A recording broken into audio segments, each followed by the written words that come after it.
पुण्यातील उरुळी कांचन परिसरातील सरपंचाच्या सुनेनं सासरच्या छळाला कंटाळून आत्महत्या केल्याची संतापजनक माहिती समोर आलेली आहे।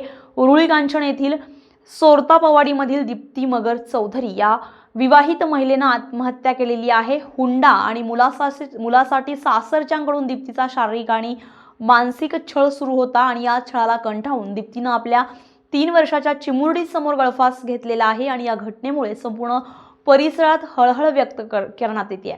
दीप्तीचा विवाह 2019 मध्ये रोहन चौधरी याच्याशी झालेला होता। लग्नावेळी दीप्तीच्या माहेरून 50 तोळे सोनं देखील देण्यात आलेलं होतं।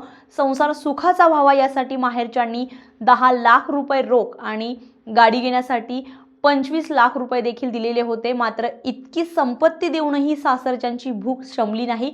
दीप्ती दिसायला सुंदर नाही, तिला घरकाम येत नाही आणि तिचे चरित्र ठीक नाही असे वाभाडे काढून तिचा सततच मानसिक छळ केला जात होता।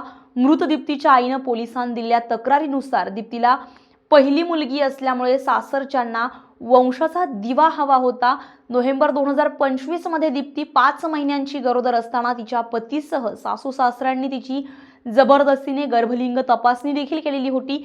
पोटातील बाळ मुलगी असल्याचं समजताच दीप्तीचा विरोध डावलून तिचा गर्भपात देखील करण्यात आलेला होता। तर या धक्कादायक प्रकारामुळे दीप्ती प्रचंड अशी मानसिक तडपणाखाली गेलेली आणि या प्रकरणी उरुळी कांचन पोलिसांनी दीप्तीचा पती रोहन कारभारी चौधरी, सासू सुनीता कारभारी चौधरी, सासरे कारभारी चौधरी आणि दीर रोहित चौधरी यांच्या विरोधामध्ये गुन्हा दाखल केलाय।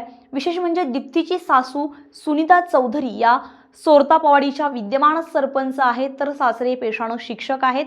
समाजामध्ये प्रतिष्ठित पदे भूषविणाऱ्या व्यक्तींकडूनच असे अमानवीय कृत्य घडल्यामुळे परिसरामध्ये एकच खळबळ उडाली आहे। तर पोलिसांनी पती आणि सासूला अटक केलेली आहे, तर अधिक तपास लोणी काळभोर पोलीस करतायत। या संदर्भात आता महिला आयोगाच्या अध्यक्षा रुपाली चाकणकर यांनी दीप्तीच्या कुटुंबियांची भेट घेत त्यांना धीर देण्याचा प्रयत्न केलाय।